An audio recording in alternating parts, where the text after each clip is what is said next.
When you look at your syllabus, in this particular topic, number 9,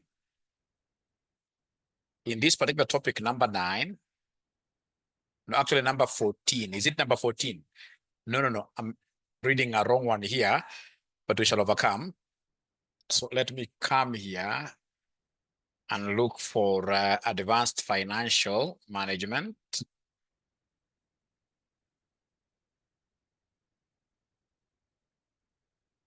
But it's the same. So they want us, currently we have been able to do this crowdfunding. We've been able to look at blockchain technology, cryptocurrency. So today I want us to look at these two: behavioral finance and the big data project finance. Behavioral finance and the big data project finance. So in terms of behavioral finance, ladies and gentlemen, when people talk of cognitive dissonance, there is a time they brought this thing and nobody was able to get this easy English: cognitive dissonance. Cognitive dissonance, like that. So to get me started, is there somebody who can explain to me, what do you understand with this word? What do you understand with this particular terminology on cognitive dissonance? I'll give you 2 minutes before I start my today's session. You guys must be able to give me the meaning of this. What is cognitive dissonance? Anybody who has ever heard of this, I give them lunch.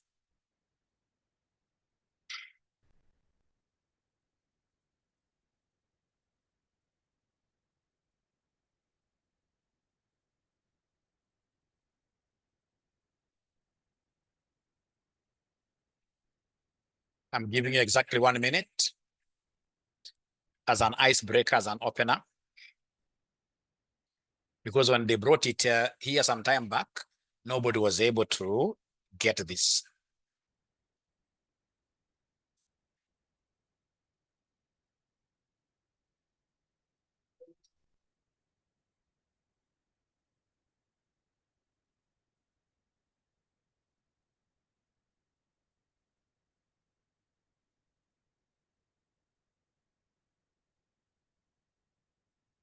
So I'm waiting to hear from you who is going to take my lunch today. Not feeling comfortable? Yes. Not feeling comfortable with a certain what here? Certain behaviors. Not feeling comfortable with certain behaviors. E.g. Muslims not feeling comfortable with pork here. We have what we call cognitive resonance, where the set of beliefs you have are well aligned. When things resonate, we talk of what here? Well aligned. Yeah, our thought processes are well aligned.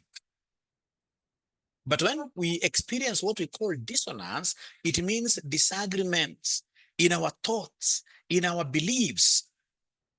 So somebody is talking about discomfort, which is very good. The discomfort a person feels when their behavior does not align with their values or beliefs. Can we take Keziah's definition? Yeah, Keziah's definition is what will go down. So in this case here, cognitive dissonance is the discomfort. It is the discomfort that a person feels when their behavior does not align with their values or beliefs. The discomfort. I mean, you're forced to do it. You know for sure this is not what I believe in, but I'm forced to do this. All right? So I'm uncomfortable. The discomfort a person feels when their behavior does not align with their values or beliefs. A very good example will be this.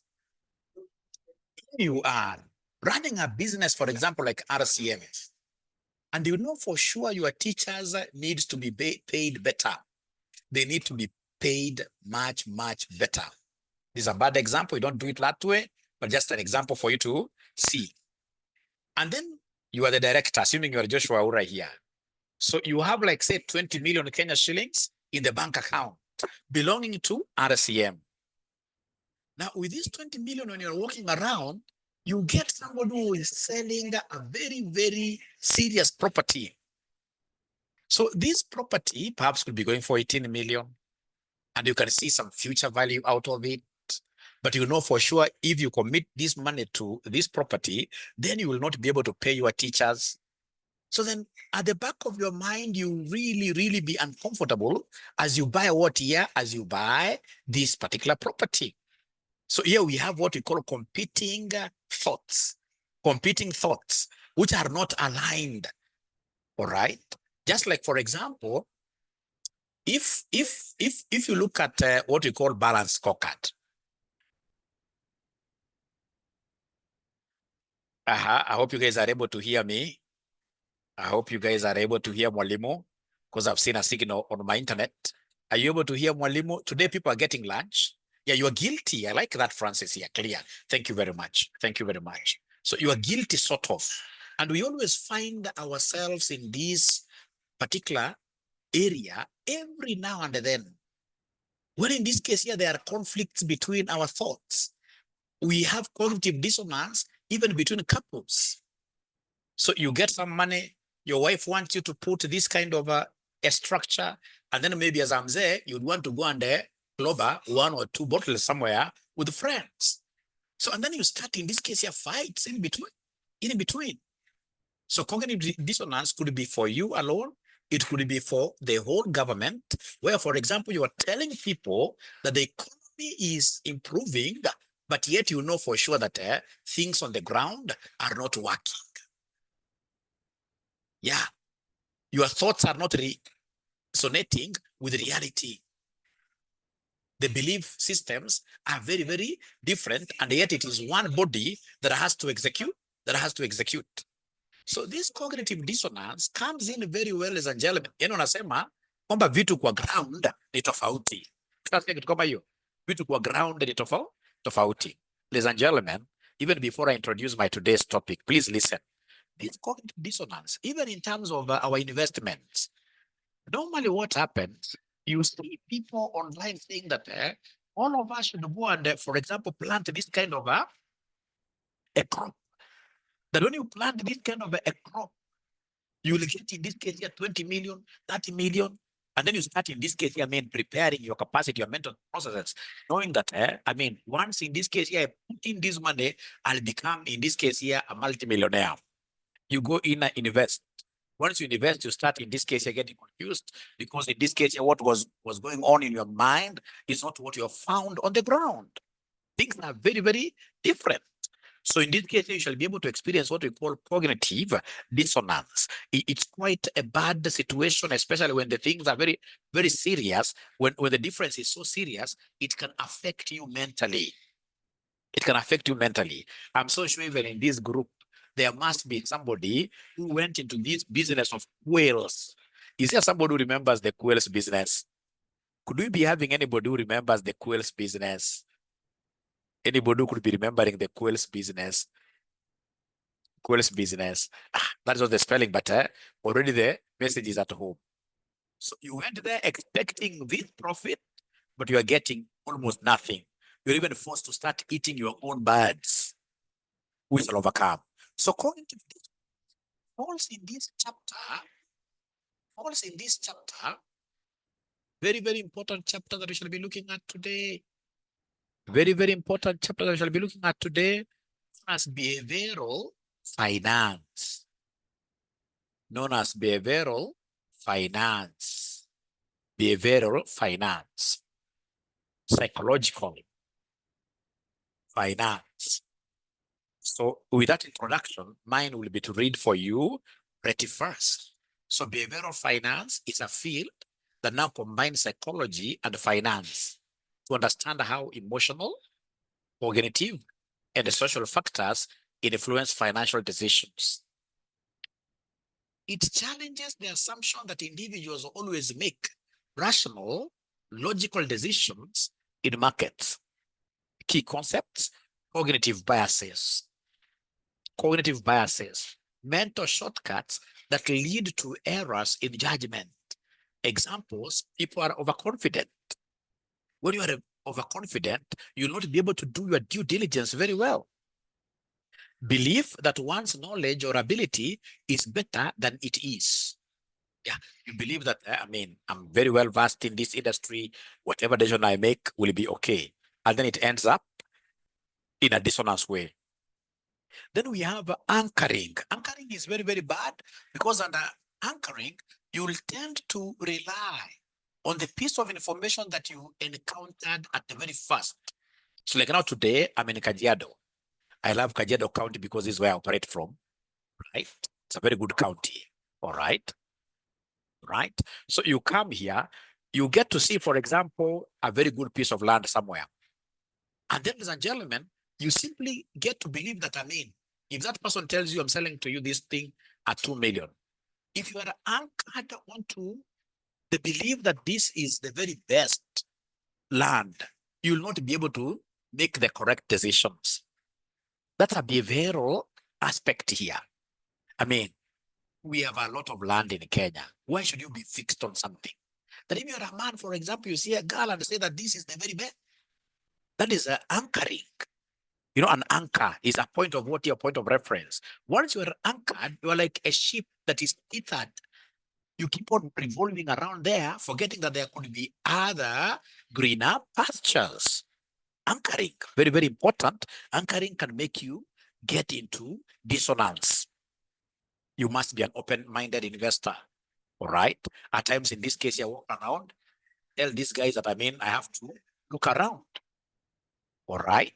So never be biased. Never allow your mind, your cognitive, never allow your mind to be biased because of this anchoring. So anchoring, relying too heavily on the first piece of information encountered. And then we have another form of bias where you simply like profits, profits, profits. You hate losses with a passion. Of course, nobody would want to make losses. But whenever you get into business, ladies and gentlemen, you should be able to know that losses are part of the game. So loss aversion, the tendency to fear losses more than valuing gains. So if you fear losses, losses, losses, then there is no way you'll be objective in terms of what are your investments. Now, number two, a very important concept, emotional influences. Feelings like fear, greed, you want it all for yourself, and excitement often drive decisions, leading to market overreactions or irrational trends, e.g., what we call stock bubbles. Like right now, all my friends are talking about buying shares of Kenya Airways. That is what is trending at the moment. When it trends like that, chances are these other guys who will be coming in later, will be making a decision of going for this share out of emotions. Remember, whenever you are emotionally influenced, you will end up doing what we call buying, making an impulse purchase. Just purchase even things that you don't need, simply because somebody has convinced you that this is very, very good. Very, very good. Which is very, very close, ladies and gentlemen, to what we call hard behavior. They'll be able to make sense when I continue. At first, they may not make a lot of sense, but they shall be able to make sense as we continue. So hard behavior, people tend to follow the crowd. This is very, very common, very similar to this. They tend to follow the crowd, which can cause market trends to be exaggerated or disconnected from fundamentals. Remember hard, just like the hard of kettle, hard of kettle, hard of kettle. So hard of kettle. So once in this case here, we have like one of those, hours which are on the front line. Once we have one of them saying we are moving this way, then all the other, like sheep, they follow the leader. This is what spoils us as human beings.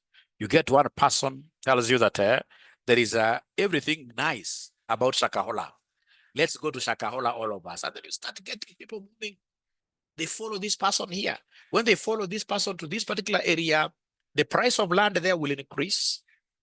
And then at the end of the day, you get somebody there who is bad, who now takes advantage to do bad things.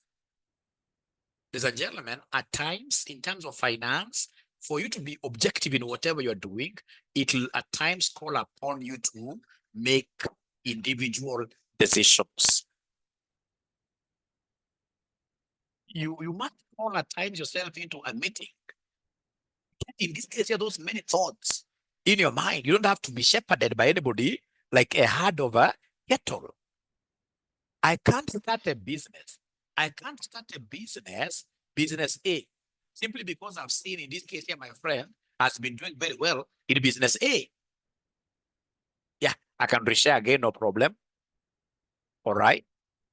At times, ladies and gentlemen, we must be trailblazers. We shall be doing things individually without looking at the group aspect of it. Because when we talk of behavioral finance, we are looking at other factors that may make you go for this investment, which are not related with money. It could be your friends who are pushing you there. It could be your ego, the ego that you would want to be seen, that you're doing very well. You end up buying a vehicle which you never get to use fully. It could be an impulse purchase that I'm a girl, and being a girl, I've gone to a supermarket. Now I'm seeing this perfume, I'm seeing this one, and then I need all myself. So what do I do? Impulsively, I just purchase without having what here, any budget, without having any budget. So whenever we talk of behavioral finance, we are looking at psychology, bit of investment. Psychology. This psychology, you could be cheating yourself, all right? You could be influenced by your friends, all right? Like the concept of being shepherded, the hard finance. I mean, great things you're learning here.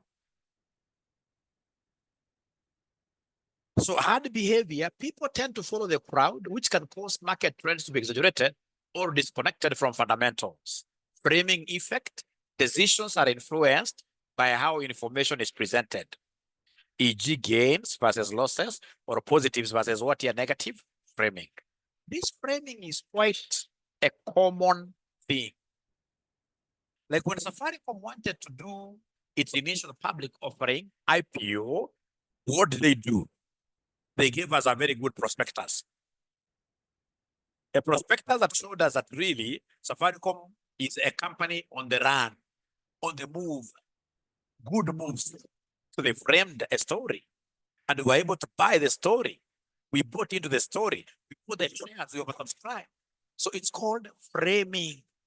So whenever we talk about, ladies and gentlemen, this concept of a framing effect, always remember, at times it's how you present yourself.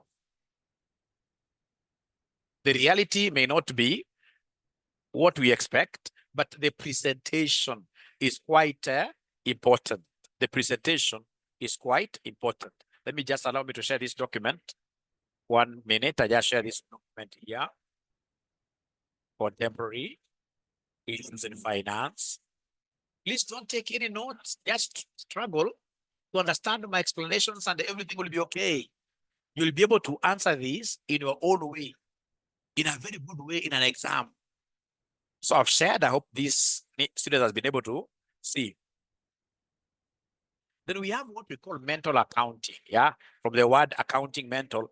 People treat money differently depending on its source or intended use, e.g. spending a tax refund more freely than regular income. Ladies and gentlemen, this concept of mental accounting, there will be that money that you have not worked for, all right? Sorry to use this example, perhaps corruption money. So if it's corruption money, of course, in this case, you can't use it the same way you would use your own earned money. The corruption money will tend to be spent hazardly. Now, we go to the most important section, application in markets. Behavioral finance helps explain why markets can be volatile, even when fundamentals don't justify large swings. Help explain why markets can be volatile. Prices changing every now and then, even when the fundamentals don't justify large swings. Like there is a time, pieces of land were just increasing. Price was just growing every day. You just go to a place with lots of land, you get a price that you're being asked is quite, it's because of what? Yeah, this hard mentality. People are being pushed. Let's go to Machakos, and then we go there, buy some pieces of land that are quite what here inside almost something that is quite like a desert. Shows that investors often make decisions based on emotions or biases. rather than rational analysis. There are very few investors, ladies and gentlemen, who you will convince that, hey, you know what? Please give us your cash flows. We compute net present value, because rationality means what here? Work with numbers. Make decisions based on numbers. Make decisions based on numbers. But if you're now making decisions using emotions, I mean, then that is irrationality. All right. All right.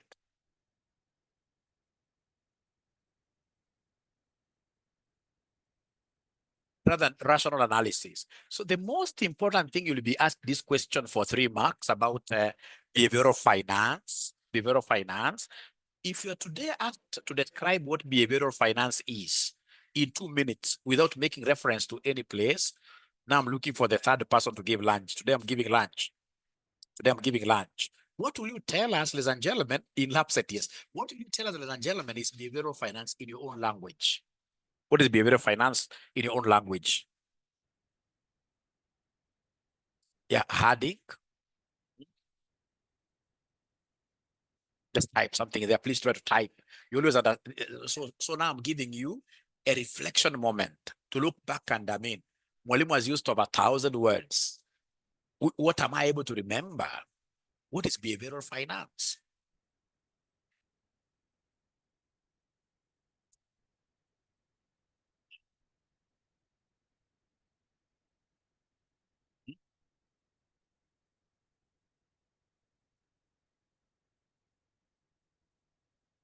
Psychological instincts that influence decisions on finance. What influences us in decision making on finance? Making financial based on by judgment and not the market fundamentals. I love that. All right.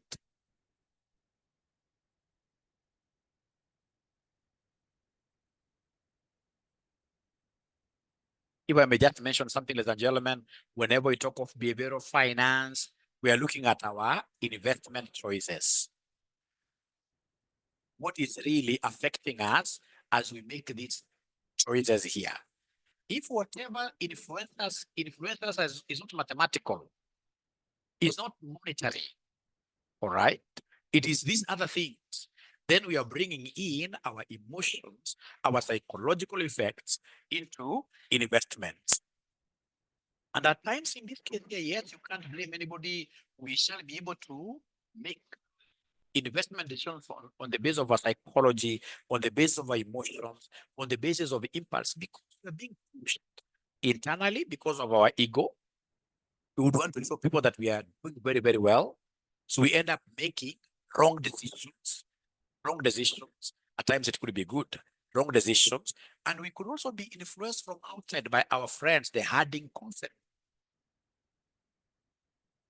We could be influenced because of the concept of anchoring. Somebody told us a very, very long time ago, our father, for example, that land is the best investment. Yeah, following the crowd. I love that. Land is the best. So we keep on thinking that land is the best. And then there are other opportunities outside there. Thank you very much. You'll be able to allow me to move to the next concept. Today, I'll be able to release you quite early in the next 10 minutes. So today, I would also want to take this opportunity to teach you something small about big data. What is big data? What is big data? Is there somebody who has ever heard of big data? Yes, as I wait for you to describe, I've heard of big data many times because I'm a data analyst myself.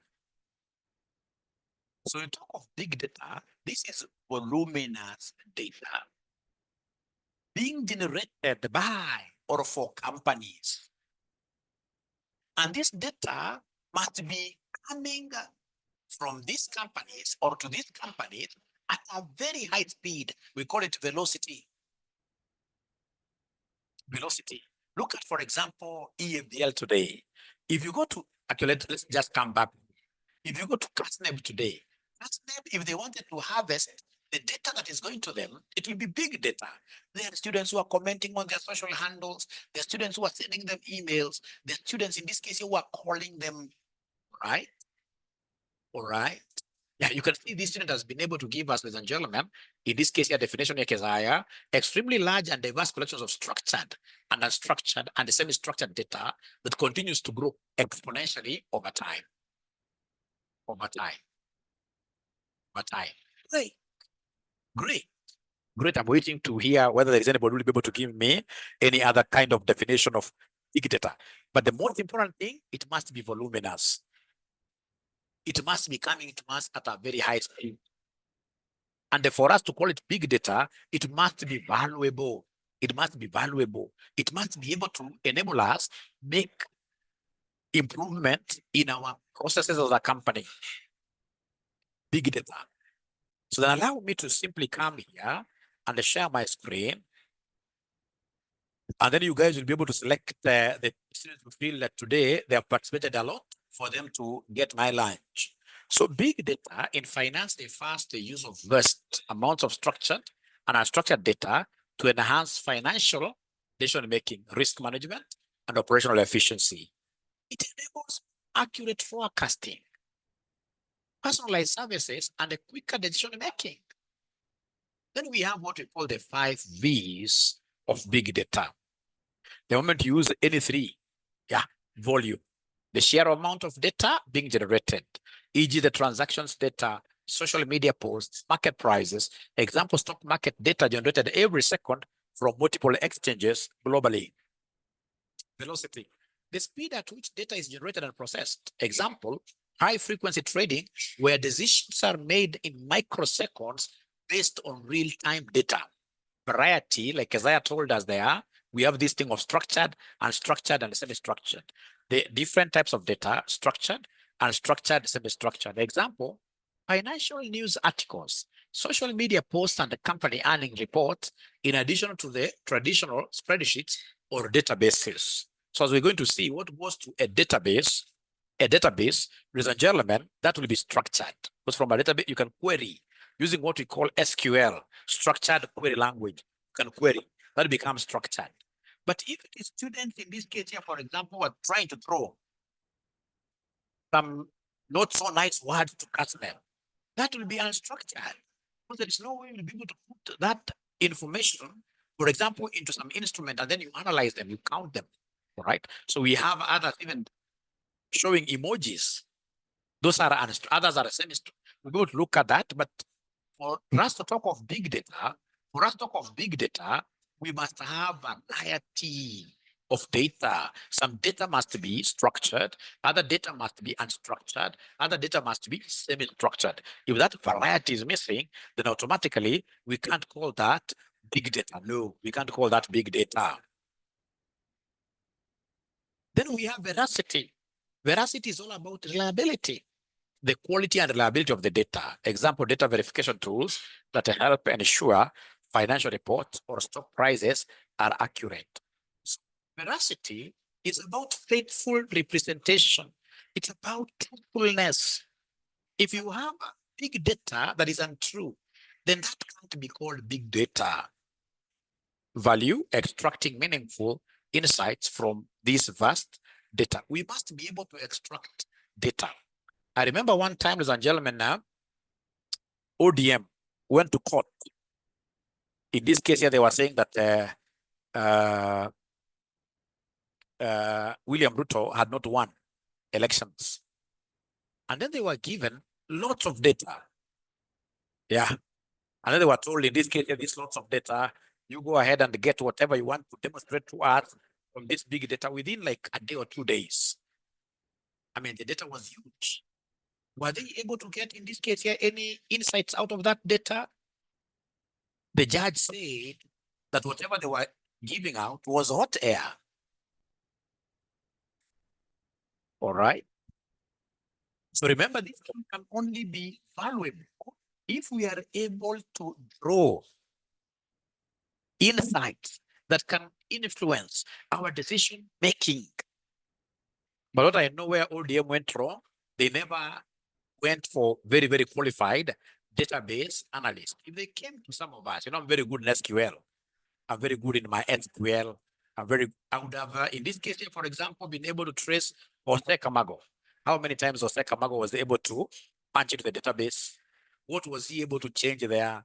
I'm so sure they never just got, okay, I was trying to look at this guy they had hired, but I mean, it's not a name that you will hear in terms of what year querying databases. They never queried databases enough.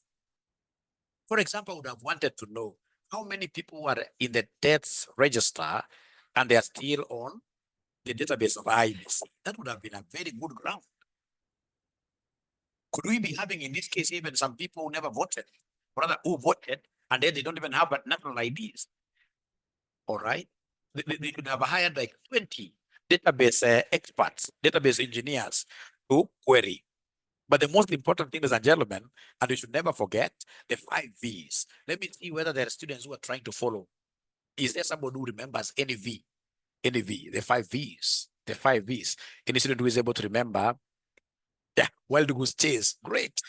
And some suggested volume, the velocity, speed, value, volume. Yeah, you guys are really following. We have veracity, variety is the last one. Variety is the last one. And then you'll need to know how to describe them because these will come in your exam. Now, practical examples of big data in finance. How do we use big data, for example, in the banks? As CFOs, chief finance officers, like in algorithm trading, using big data to analyze market trends, news, and the social media to execute trades at optimal times. So we have an algorithm. This algorithm is able to walk around. Yeah, seeing what stocks, for example, are selling best at what prices. And this algorithm is able now to advise. Tell us in this case, if it's KQ shares, of course, we haven't yet reached there. But these big stock exchange are able to use this.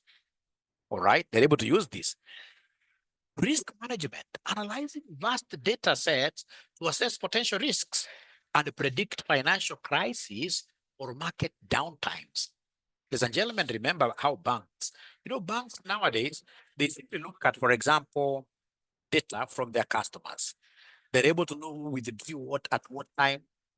They can easily estimate, like if it's Equity Bank, we shall be having 20 million Kenyan shillings in this branch at night.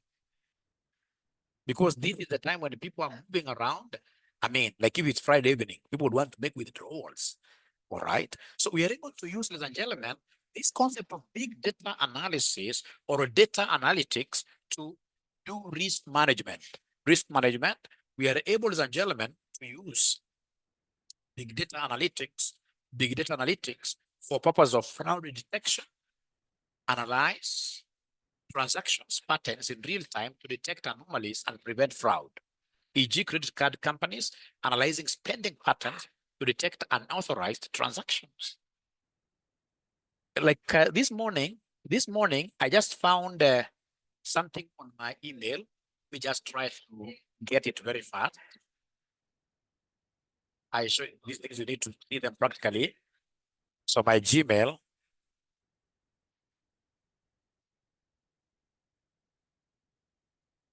Yeah. Yeah. Great. Great. So when I come here, ladies and gentlemen, you go to see, like now they come and tell me a security alert for this.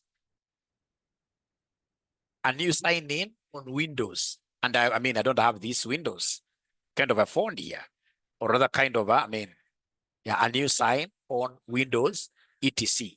So we noticed a new sign in to a Google account on a Windows device. If this was you, you don't need to do anything. If not, we will help you secure your account. And I was able to recover it. So do you think in this case here that Google has put so many people around who are able to detect this kind of frauds?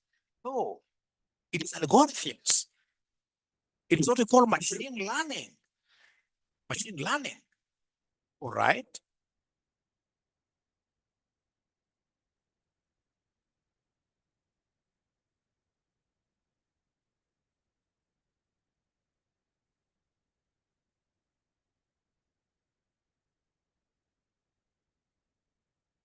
All right. Then we have in this case here customer insights and personalization using data to tailor products and services to individual clients. Examples, banks offering personalized financial advice or targeted investment opportunities based on transaction behavior and preferences. Remember initially, We used to go, for example, to banks like Equity Bank. You see how busy they are using that revolving door. You simply get to the revolving door and then you don't enter the banking hall. You simply exit, enter, and then you exit. Because I mean, some of us don't like queuing. So using machine learning, most of these superior banks out there, not in Kenya, they were able to know how many people were just running away because of queues. They were able to establish that people who run away like that are well-to-do. They have money. So they started in this case here having special counter for such people, such that if you want express banking, come over here, you pay 1,500, as other guys who are queuing are paying just 100 or 50 shillings. So we can use this big data also to understand behavior of customers, So we can use big data for purposes of innovation. We are able to innovate. We are able to come up with new products which are tailored to our customers, what they need.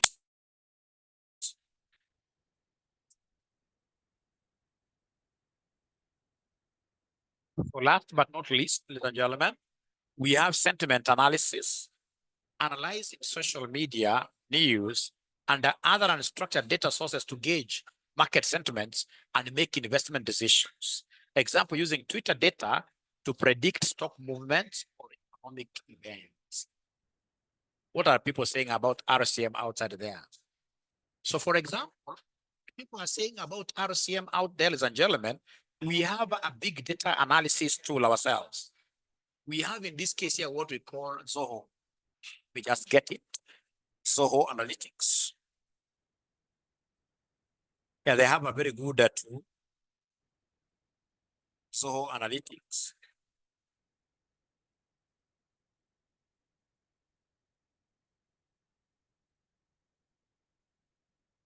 Yeah. To be able to see our Zoho Analytics. So we have here, for example, you'll be able to see the brand is RCM throughout. All right. So like now I'm able even to tell my people that, I mean, here in terms of engagements down, every other thing is up and up. And you know, ladies and gentlemen, to run a business, you have to rely on this technology. All right. Like now I haven't checked since morning, but if I come, I'll be able to get here the brand. No, let me just check something here. Like I can go to inbox. No, I can come here.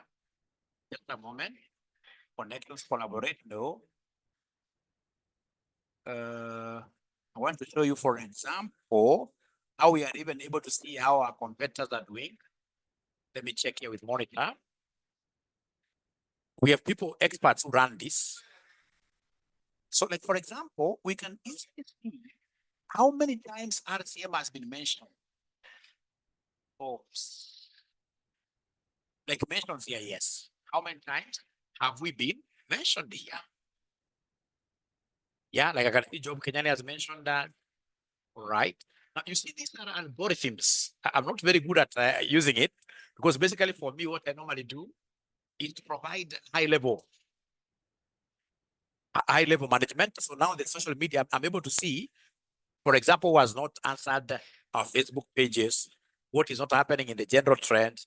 But the people are very good at it. They will be able to show you, for example, how Zoho will be able to analyze, for example, RCM versus Visions. And then you realize that Visions is a big brand, but they drop the ball somewhere. They drop the ball somewhere. How? They're not serious with their social media. All right. All right. Ladies and gentlemen, that is the end of my today's presentation. Much love to you guys. See you later in the evening at exactly 6 p.m. Oh, I owe some people, right? I owe some people. Nitume lunch. Okay. Veracity. So who won? Who gets my lunch here? So what I'll do, I don't know whether these are two classes. Perhaps I could send 2,000 shillings to one of you to distribute